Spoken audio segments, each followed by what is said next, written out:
brought to you by V-Guard.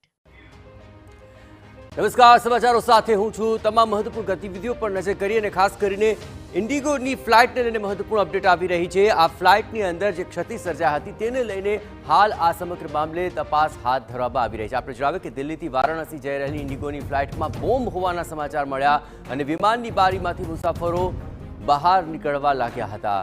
અહીં ટોયલેટમાં પત્ર લખી બોમ્બ હોવાની વાતથી મચી ગઈ અફરાતફરી. વિમાનને તપાસ માટે દિલ્હી એરપોર્ટ પર લાવવામાં આવ્યું હતું.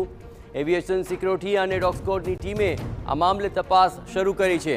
કેટલાક મુસાફરો ઇમરજન્સી ગેટ તો કેટલાક બારીમાંથી કૂદી પડ્યા હતા. પ્લેનમાં રહેલા તમામ મુસાફરો સુરક્ષિત હોવાની માહિતી હાલ મળી રહી છે. ચોંકાવનારા દ્રશ્યો આપ જુઓ. અહીં પ્લેનની બારીમાંથી લોકો બહાર નીકળવાનો પ્રયત્ન કરી રહ્યા છે. મુસાફરો ગભરાઈ ગયા હતા અને તમામ મુસાફરો જો કે હાલ સુરક્ષિત હોવાની માહિતી મળી છે. પરંતુ આ દ્રશ્યોમાં આપ જોઈ રહ્યા છો વિમાનમાં બોમ્બ હોવાની અફવાથી અફરાતફરી મચી. ઇન્ડિગોની આ ફ્લાઇટ કે જ્યાં બોમ્બ હોવાના સમાચાર મળ્યા અને વિમાનની બારીમાંથી મુસાફરો નીકળતા જોવા મળી રહ્યા છે.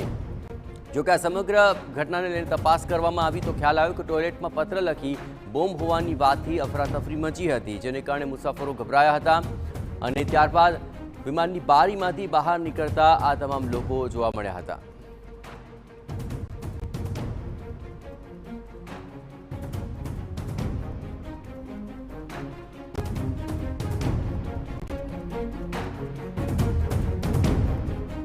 Brought to you by V-Guard.